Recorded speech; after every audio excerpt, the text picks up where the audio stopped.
Bismillahirrahmanirrahim. Assalamualaikum warahmatullahi wabarakatuh. Alhamdulillahi rabbil alamin, wassalatu wassalamu ala asyrafil anbiya'i wal mursalin sayyidina maulana Muhammad wa ala alihi wa sahbihi ajma'in. Qala subhanaka la ilma lana illa ma 'allamtana innaka antal alimul hakim.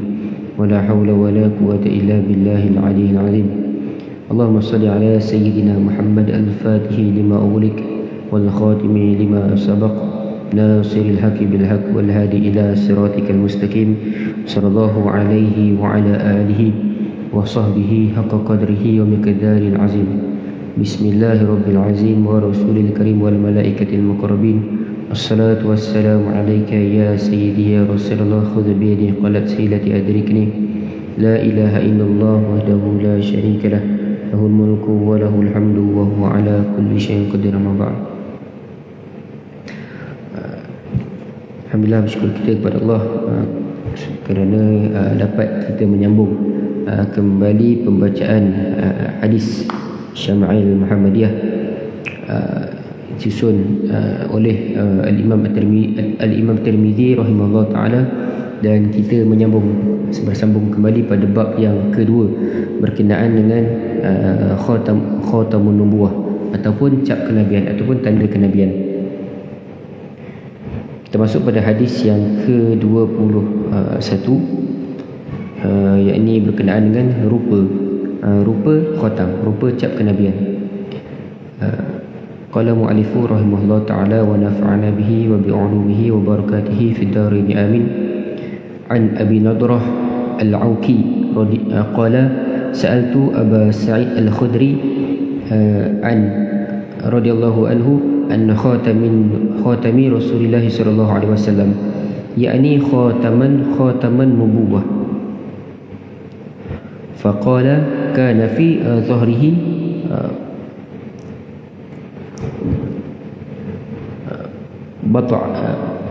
بطعة ناشزة. Diriwayatkan daripada Abi Nadrah al-Awaki menceritakan, aku telah bertanya kepada Abu Sa'id al-Khudri radhiyallahu anhu. Abu Sa'id al-Khudri ni salah seoranglah sahabat Nabi Muhammad sallallahu alaihi wasallam.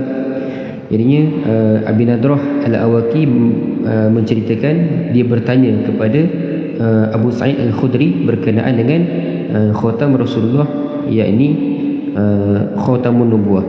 Lalu beliau menjawab, khatam itu berada di belakang baginda berupa potongan daging yang menonjol. Jadinya ni Abi Nadrah ni tanya kepada Abu Sa'id, sahabat Nabi yang bernama Abu Sa'id al-Khudri. Dia tanya bagaimana Abi Nadrah ni tanya berkenaan dengan khatamun nubuwah ataupun tanda kenabian. Lalu Abu Sa'id al-Khudri menjawab, khatam itu berada di belakang baginda berupa potongan daging yang menonjol.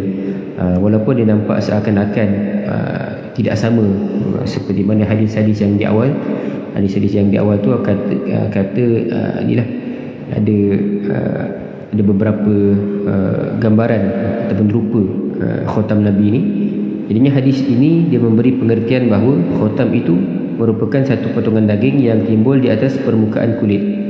Khatam ini dia menyerupai gambaran yang diberikan dalam hadis ke-16 sebelum ini oleh sahabat bernama Jabir bin Samurah.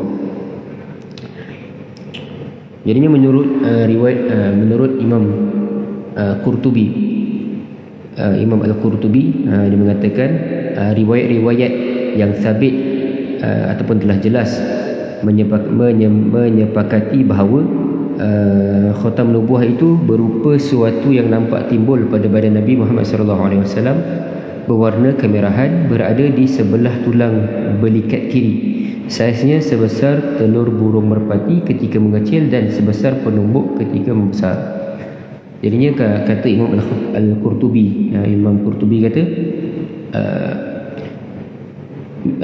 khatam nubuwah ini dia berupa dia timbullah, dia nampak sesuatu benda yang timbul sebenarnya yang disebutkan dalam hadis ni berupa sepotong daging lah, sebab berupa daging dan kemudiannya dia berwarna kemerahan. Dia ikut warna kulit Nabi sallallahu alaihi wasallam. Seperti mana hadis-hadis yang kita bacakan, tanda kenabian Nabi Muhammad ini dia sama seperti warna kulit baginda Nabi Muhammad sallallahu alaihi wasallam, dan berada di sebelah tulang belikat kiri.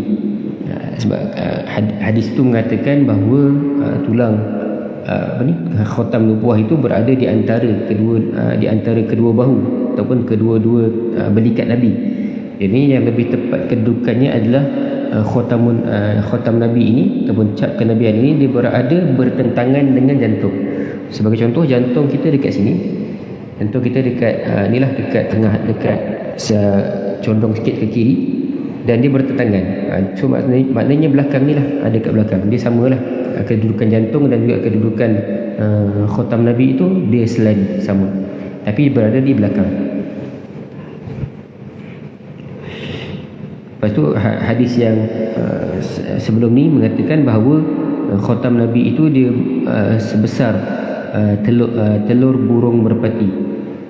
Sebesar telur burung merpati lah, nanti boleh google lah bagaimana bentuknya. Okey, kemudian ni kita masuk pada hadis yang ke-22. An Abdullah bin Sarjis radhiyallahu anhu qala ataitu Rasulullah sallallahu alaihi wasallam wa huwa fi nasin min ashabihi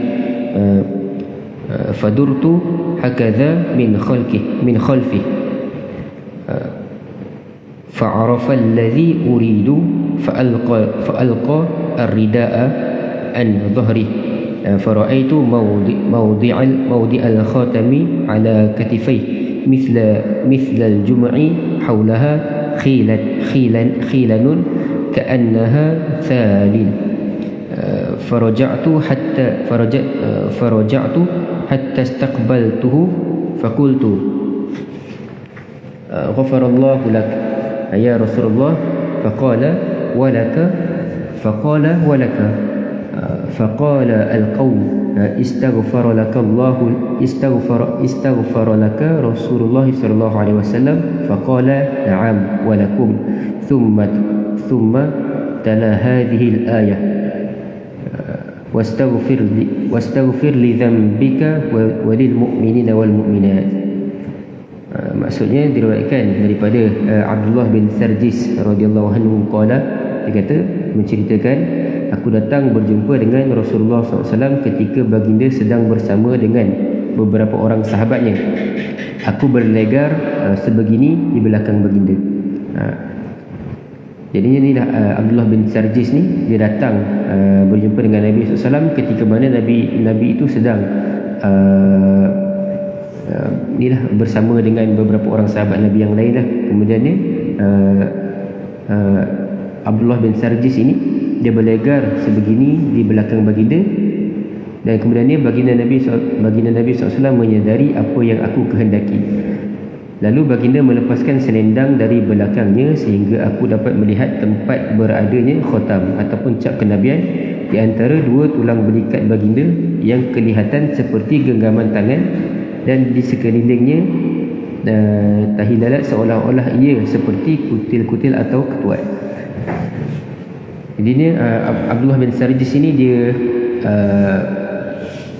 berlegar-legar lah ketika mana berjumpa dengan Nabi sallallahu alaihi wasallam, dan kemudian Nabi tahu apa intention dia, apa niat dia. Sebenarnya dia nak tengok belakang Nabi sallallahu alaihi wasallam, dia nak tengok cap kenabian tu, dan Nabi pun melepaskanlah dia punya selendang ataupun ridak.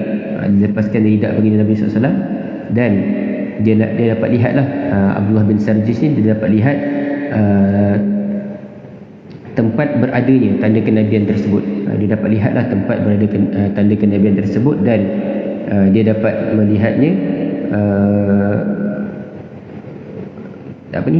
khatam itu berada di antara kedua tulang belikat Nabi SAW, dan kelihatan seperti genggaman tangan, Yang ni yang dia agak kontras sikit dengan hadis-hadis yang sebelumnya. Hadis-hadis yang sebelumnya mengatakan bahawa khatam Nabi ini dia berupa telur burung merpati, tapi dalam hadis ini disebut seolah-olah kelihatan seperti genggaman tangan yang macam ni.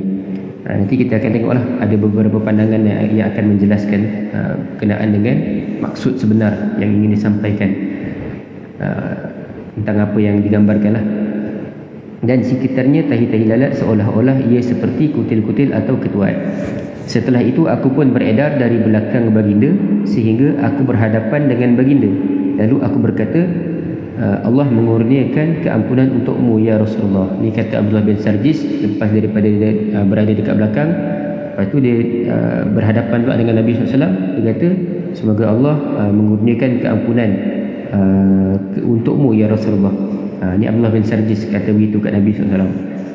Lalu baginda membalas, Nabi SAW jawab balik, untukmu juga orang ramai bertanya kepada Abdullah. Lepas daripada Abdullah bin Sarjis tu doakan dekat Nabi supaya Allah ampunkan dosa-dosa, diberikan, Allah kurniakan keampunan kepada baginda. Lalu baginda pun menjelas, untuk kamu juga, untuk kamu juga. Lepas tu orang ramai bertanya, sahabat-sahabat Nabi lah bertanya, dia bertanya kepada Abdullah, benarkah Rasulullah SAW telah memohon ampun untuk engkau? Mereka ni tanyalah, benar ke? Betul ke Nabi SAW memohon ampun untuk engkau, wahai Abdullah bin Sarjis? Maka beliau menjawab, jadi Abdullah bin Sarjis pun dia jawablah, ya, malah baginda memohon ampun untuk kamu semua. Nabi SAW bukan semata-mata memohon ampun ataupun memohon ampun untuk Abdullah bin Sarjis, tapi Nabi juga memohon ampun untuk seluruh sahabatnya, seluruh umat, seluruh orang beriman lah Nabi SAW. Sebab tu kemudiannya Nabi membacalah ayat Al-Quran daripada surah Muhammad. Nabi SAW baca ayat Al-Quran daripada surah Muhammad ayat yang ke-19, wastaghfir li dzambika walil mu'minina wal mu'minat. Yang bermaksud, dan mintalah ampun daripada Allah akan salah silap yang engkau lakukan, dan bagi dosa-dosa orang-orang yang beriman, dan lelaki dan perempuan. So maksudnya bila dari kalau dia disebut walil mu'minina wal mu'minat, maksudnya orang-orang lelaki dan orang-orang perempuan yang beriman lah. Termasuklah kita sekali lah, termasuk kita sekali, walaupun kita tidak jumpa dengan Nabi Muhammad SAW, tetapi Nabi telah mendoakan kita. Sebab disebutkan lelaki beriman dan perempuan beriman. Jadinya hadis ini dia nak ceritakan kepada kita tentang ataupun nak ceritakan kepada kita bahawa khatam nubuah itu seperti genggaman penumbuk. Walaupun pada awalnya dia agak kontra sedikit ataupun nampak agak bercanggah dengan hadis yang sebelum ni kita baca lah. Hadis sebelum ni kita baca disebutkan khatam Nabi ini berupa umpama telur burung merpati. Tapi dalam hadis ini disebutkan umpama genggaman penumbuk. Macam ni pula genggaman penumbuk. Jadinya pada zahirnya nampak bercanggah dengan hadis sebelum ni yang menceritakan bahawa bahawa tanda kenabian itu sama seperti umpama telur burung merpati. Maka untuk kita selarikan, untuk kita blendkan dia, nak selarikan dia, jadinya para ulama adalah memberi beberapa pandangan lah. Yang pertamanya, pandangan pertama, khatam itu ketika mengecil saiznya sebesar telur burung merpati, namun ketika membesar saiznya seperti genggaman penumbuk. Pandangan ini diberikan oleh Imam Al-Qurtubi. Jadinya pandangan kedua pula, dia kata riwayat yang menyebutkan bahawa khatam ini seperti genggaman tangan ataupun penumbuk, hendaklah difahami bahawa bentuknya sahaja kelihatan seperti genggaman tangan. Bentuk saja nampak seperti bentuk saja seperti genggaman tangan, tetapi saiznya lebih kecil daripada genggaman tangan, iaitu hanya sebesar telur burung merpati. Jadi pandangan kedua ni kata bentuk yang nampak macam genggaman tangan, tetapi saiz sebenarnya ataupun saiznya adalah lebih kecil daripada genggaman tangan tersebut, dan saiznya itu hanya sebesar telur burung merpati. Jadinya pandangan ini diberikan oleh Al-Imam Qadi Iyad, sebagaimana dinakalkan oleh Imam An-Nawawi dalam syarahnya kepada Sahih Muslim. Jadinya adalah beberapa pandangan lah. Jadinya kalau bagi saya sendiri, personally, memang kita rasa pandangan kedua itulah yang lebih orang kata lebih tepatlah pandangan kedua. Sebab nampak seperti penumbuk ataupun genggaman tangan, tetapi saiznya itu lebih kecil lah. Saiznya lebih kecil dan hanya dalam ukuran telur burung merpati lah untuk tanda kenabian ataupun cap kenabian Nabi SAW.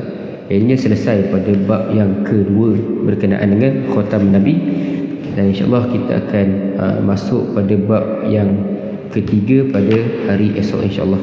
Bab ketiga ni nak ceritakan tentang rambut pula, rambut Nabi SAW.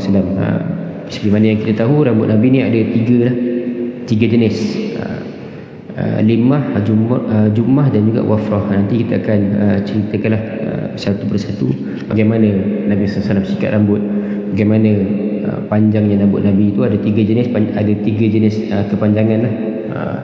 Wafrah lain, jummah lain, limah lain. Nanti kita akan ceritakan pada bab yang ketiga. Pada bab yang ketiga dalam kitab Asy-Syama'il Muhammadiyah, oleh hadis yang disusun ataupun dikumpulkan oleh Imam At-Tirmizi rahimahullah taala. Wallahu subhanahu wa taala alam. InsyaAllah kita jumpa pada hari esok. Esok mungkin tengah hari lah kot, insyaAllah pukul 12 tengah hari. Allah subhanahu wa taala a'lam. Assalamualaikum warahmatullahi wabarakatuh.